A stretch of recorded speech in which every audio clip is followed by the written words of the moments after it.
People, kembali lagi di Ngos-Ngosan Banter. Ngobrol-ngobrol santai bareng dokter. Kali ini saya, Dr. Florence Pribadi, Magister Science, akan membahas mengenai peran aktif Universitas Ciputra dalam penanggulangan COVID-19 di Surabaya. Kali ini kita kedatangan dua orang tamu, yaitu Dr. Sarah Hagia Lestari, Magister Biomedik, dan Ibu Krisdiyanti Elifas, Sarjana Sains Terapan. Dua orang ini adalah pahlawan-pahlawan cantik yang turut membantu Surabaya dalam memerangi COVID-19. Mereka berdua memiliki andil yang penting dalam membantu Surabaya bertransisi dari zona merah menjadi zona orange. Oke, baiklah, saya bertanya pada Dr. Gia terlebih dahulu ya. Baik, Dok. Dr. Gia, di Universitas Ciputra, peran utamanya sebagai apa ya, Dok? Saya sebagai dosen, Dok. Dosen di bidang? Di bidang kekhususan saya reproduksi, tapi mengajar di bagian biologi reproduksi untuk saat ini. Oke, baiklah. Bagaimana dengan Ibu Kristi? Kalau di Universitas Ciputra perannya sebagai apa ya, Bu? Kalau saya sebagai analis di sini dan juga sebagai admin skripsi. Saya memegang analis di lab penelitian dan di lab parasitologi. Baiklah, ibu-ibu berdua ini kok bisa menjadi relawan? Bagaimana ceritanya ya? Ini Bu Dokter, Bu Krisdi. Jadi sebenarnya sebelum kami mulai ditugaskan, ada rapat yang diadakan yang dipimpin oleh dekan dan juga kaprodi. Pada rapat itu disosialisasikan bagaimana peran UC untuk mendukung pemerintah atau Pemkot Surabaya. Kemudian ditawarkan apakah ada yang bersedia untuk menjadi relawan bertugas nanti di Labkesda. Kemudian disampaikan kepada kami dan kami menyatakan bersedia, sehingga kemarin ada 10 orang utusan dari UC yang terdiri dari 2 orang dokter, kemudian 3 orang mahasiswa, kemudian 3 orang laboran dan 2 orang administrasi untuk membantu tugas di Labkesda. Wow, 10 orang cukup banyak ya, Dok ya. Ya. Labkesda itu apa sih, Dok? Mungkin banyak pemirsa yang masih belum tahu Labkesda itu apa. Labkesda itu Laboratorium Kesehatan Daerah, itu bersebelahan di Puskesmas Gayung Sari di Gayungan. Cukup jauh lokasinya dari Universitas Ciputra ya, Dok. Betul. Ya, Ibu. Bagaimana peran dokter selama di Labkesda? Kalau saya sendiri di ruangan ekstraksi DNA. Jadi mungkin saya kasih gambaran besarnya ya, Dok.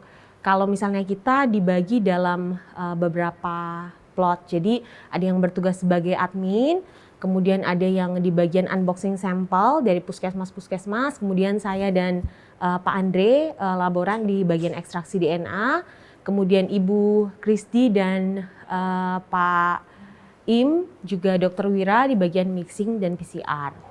Oke, Bu Krisdi, tugasnya apa saja ya, Bu, di sana? Saya di sana di tim mixing dan tim PCR. Kalau di tim mixing itu nanti kita menerima sampel dari tim ekstraksi, untuk kemudian sampel tersebut kita ekstraksikan dengan reagen RT-PCR, kemudian nanti kita masukkan ke dalam alat PCR. Oke, sebagai informasi pemirsa, ini seluruh rangkaian ini adalah rangkaian dari interpretasi hasil dari swab nasofaring yang dilakukan sebagai gold standard pemeriksaan diagnosa COVID-19. Sehingga seluruhnya diperlukan dalam rangkaian diagnosa untuk menentukan apakah seseorang ini positif atau negatif dari COVID-19. Nah, dari Bu Krisdi, berapa sampel yang diterima per hari ya, Bu? Kalau per sampel di sana saya amati itu kurang lebih 1 hari kurang lebih 1.000 sampai 2.000 sampel.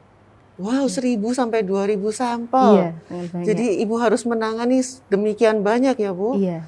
Jam kerjanya jam berapa di sana, Bu? Di sana ada 3 shift. Yang pertama shift pagi mulai jam 7 pagi sampai jam 2 siang. Shift 2 jam 2 siang sampai jam 9 malam. Kalau shift malam jam 9 malam sampai jam 7 pagi. Oh, 24 jam ya ini Iya, laboratoriumnya terus beroperasi. Iya, betul. Bagaimana dengan para relawan? Apakah juga bekerja 24 jam di sana? Para relawan bekerja 24 jam. Jadi kita di sana dibagi per shift sesuai dengan bidang kita masing-masing. Oke, baik. Apakah Dokter Gia juga sama menangani 1.000 sampai 2.000 sampel?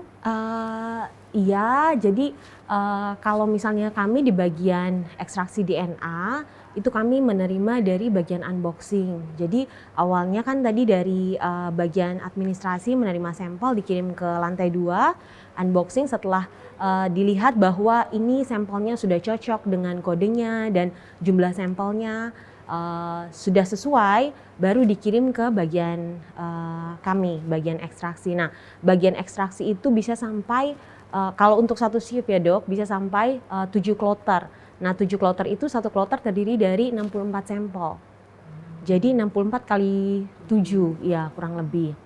Nah jadi setelah dari situ unboxing ke kita baru dikirimkan ke Ibu Kristi. Jadi ya memang kurang lebih 1000 sampel bisa per harinya. Karena itu untuk satu shift dok. Melelahkan sekali. Apakah juga harus mengenakan APD level 3 demikian dokter? Betul, jadi untuk APD level 3 itu digunakan di ruang unboxing sampel dan ruang ekstraksi karena itu yang merupakan zona merah ya dok. Jadi yang sangat rentan dengan kontaminasi. Tapi di sana juga mereka mempersiapkan APD yang lengkap untuk para relawan dan juga untuk para petugas yang bekerja. Jadi sebelum kita masuk ke ruangan memang ada ruang ganti, kita taruh pakaian dulu di ruang ganti, kemudian kita masuk ke ruang untuk pergantian hazmat. Jadi bajunya memang harus dipakai senyaman mungkin ya.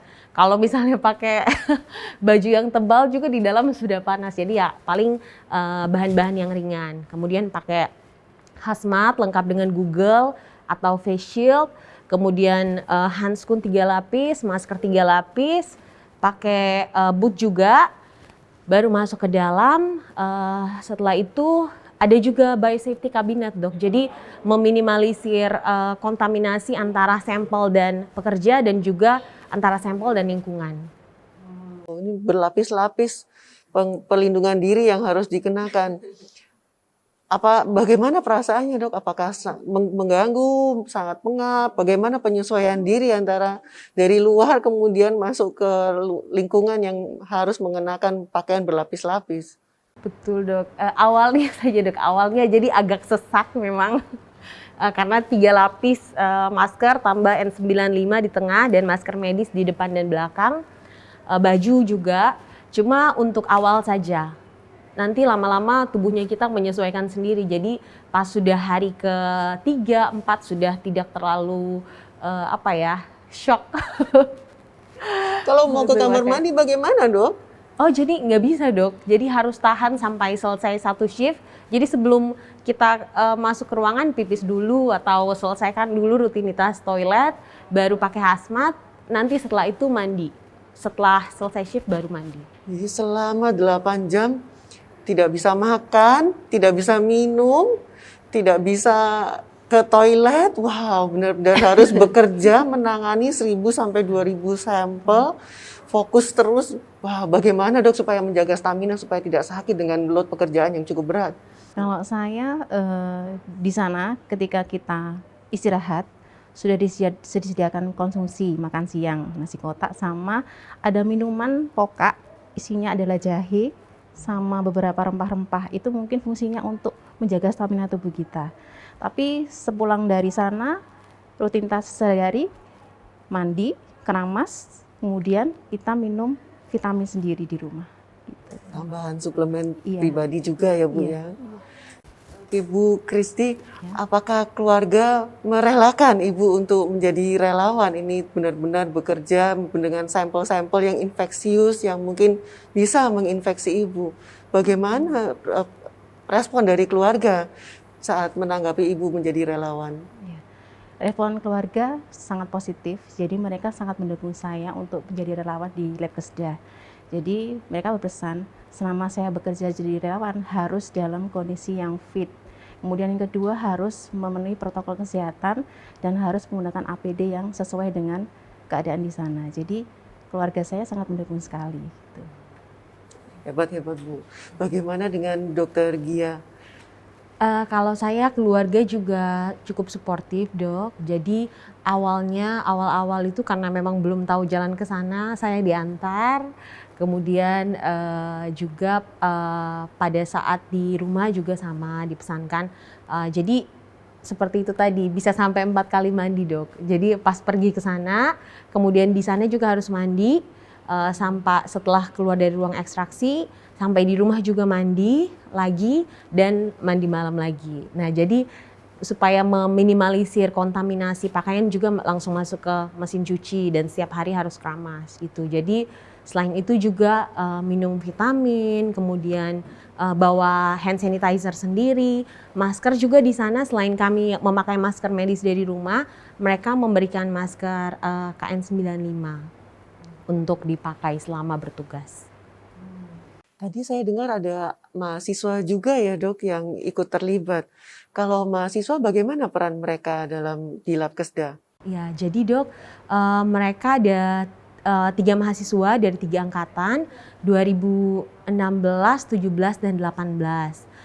Mereka sebelum mereka bertugas juga ditanya kesediaan apakah mereka bersedia membantu jadi relawan. Jika mereka bersedia, mereka akan mengisi inform consent yang menyatakan bahwa memang mereka berkeinginan dan bersedia untuk membantu di Labkesda. Setelah mereka bersedia, kami sama-sama ke sana dan kami semuanya memang sebelum mulai kegiatan di-swab dulu supaya jangan sampai kami yang menjadi sumber penularan nanti di Labkesda. Setelah hasilnya memang keluar negatif semuanya, kami baru dibolehkan bertugas. Nah, untuk mahasiswa ini mereka bertugas di bagian unboxing sampel. Jadi mereka yang menerima sampel dari bagian administrasi, kemudian di ruangan unboxing nanti setelah dicocokkan, mereka akan membagi sampel-sampelnya dalam kloter-kloter dan lebih ke labeling. Jadi mereka membuka sampel, terus di label, dicocokkan apakah sesuai dengan data yang soft copy yang sudah ada. Kemudian setelah semua dibagi-bagi per kloter baru dikirimkan ke ruang ekstraksi. Diterima oleh dok. Iya. Ya, oke, baiklah. Kalau tenaga admin bagaimana ya Bu Kristi? Di sana katanya laboratorium, tapi kok butuh admin ya Bu? Kalau tenaga admin di sana memang sangat dibutuhkan karena di sana juga ada loket penerimaan sampel. Tonggak yang pertama memang dari loket penerimaan sampel. Pasti di sana ada adminnya. Admin fungsinya untuk menerima sampel pertama kali sebelum masuk ke ruang unboxing. Gitu, dokter. Petugas admin juga pakai APD 3 lapis begitu Bu? Kalau petugas admin tidak perlu pakai APD 3 lapis, hanya perlu pakai jas lab, masker, handscoon, sama nurse cap aja. Nggak pakai hazmat. Oke, baiklah. Jadi semuanya memiliki peran yang penting ya dalam memeriksa sebuah sampel dan menentukan diagnosa pasien. Apa pengalaman apa yang tidak terlupakan selama di sana Bu Kristi? Kalau saya pengalaman yang tidak terlupakan adalah terutama yang pertama bertemu dengan rekan yang baru. Jadi kita di sana dapat kenalan baru. Kemudian yang kedua, saya dapat ilmu tentang alat PCR karena selama ini saya belum pernah mengetahui tentang alat PCR. Itu dokter. Kalau dokter dia? Saya juga terutama pengalaman baru dok. Kemudian juga bertemu dengan orang-orang yang mungkin kita anggap sepele ya. Kita cuma taunya oke, dia positif atau negatif. Sedangkan sampel itu ternyata pas masuk dikelola oleh berbagai macam bagian sampai boleh hasilnya keluar menyatakan seorang pasien ini negatif atau positif. Jadi lebih appreciate ke mereka bahwa oh iya ternyata ini juga sangat mendukung dalam proses penanganan COVID di daerah Jawa Timur sendiri atau khususnya Surabaya. Jadi selain itu juga di sana kami bertemu dengan rekan-rekan yang baru yang bisa lebih expert dan mengajarkan kepada kita semua relawan yang baru terjun pertama kali ke Labkesda. Gitu sih dok. Ya semuanya memang perlu saling mensupport supaya penanganan COVID di Surabaya lebih cepat. Gitu. Berapa lama ya Bu Kristi dan Bu Gia ditugaskan di sana?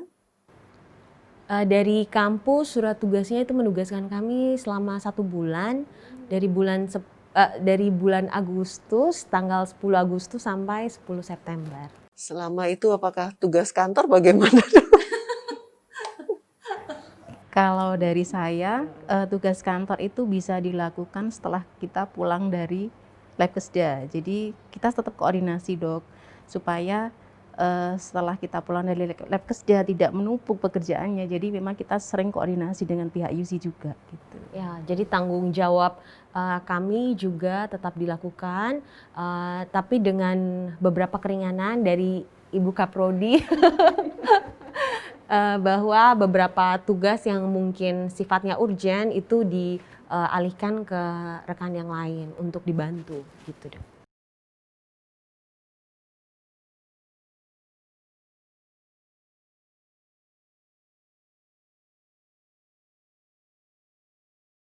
Prodi kami sangat suportif. Sebelum kami ke sana juga kami sudah dipersiapkan masker KN95, kemudian disiapkan face shield untuk masing-masing supaya meminimalisir resiko infeksi ketika di sana. Gitu. Jadi kami juga mengucapkan terima kasih banyak atas dukungan Prodi untuk para relawan sebelum bertugas ke sana, Dok. Rasanya seharusnya hostnya saya ya, bukan Dokter Gia. Mari kita kembali. Oke, pertanyaan terakhir Dokter Gia dan Bu Krisdi, adakah pesan-pesan terakhir untuk warga Surabaya di mana kita masih zona orange ya? Adakah pesan terakhir Dokter untuk warga Surabaya? Kalau saya sih kembali ke masyarakat, diri sendiri. Jadi supaya kita sama-sama mengatasi pandemi yang sekarang sedang berlangsung ya di Indonesia, khususnya di Surabaya yang masih urutan kedua jumlah penderita COVID terbesar. Mari sama-sama kita tetap menjaga protokol kesehatan, mencuci tangan, menjaga jarak, pakai masker. Mungkin sudah bosan ya disampaikan seperti itu. Tapi ya memang itulah tindakan terkecil yang bisa kita lakukan untuk sebagai sumbangan buat daerah kita, buat Surabaya dan terutama untuk Indonesia gitu, supaya kita sama-sama mengakhiri segera badai ini. Terima Gitu, kasih Dok. Dokter. Bagaimana dengan Bu Krisdi? Kalau saya pada dasarnya sama dengan Dokter Gia. Yang penting yang pertama adalah kalau mau kemana-mana harus sesuai dengan protokol kesehatan ya. Jadi kalau kita aman maka teman-teman kita sekeliling juga aman. Sudah itu aja. Baiklah, terima kasih banyak Bu Krisdi dan Dokter Gia atas waktunya dalam ngos-ngosan banter hari ini, ngobrol-ngobrol santai bareng dokter dan Bu Krisdi. Oke. Demikian UC People sesi kita kali ini. Semoga bermanfaat. Salam sehat, salam entrepreneur, empowering doctors in preventive medicine.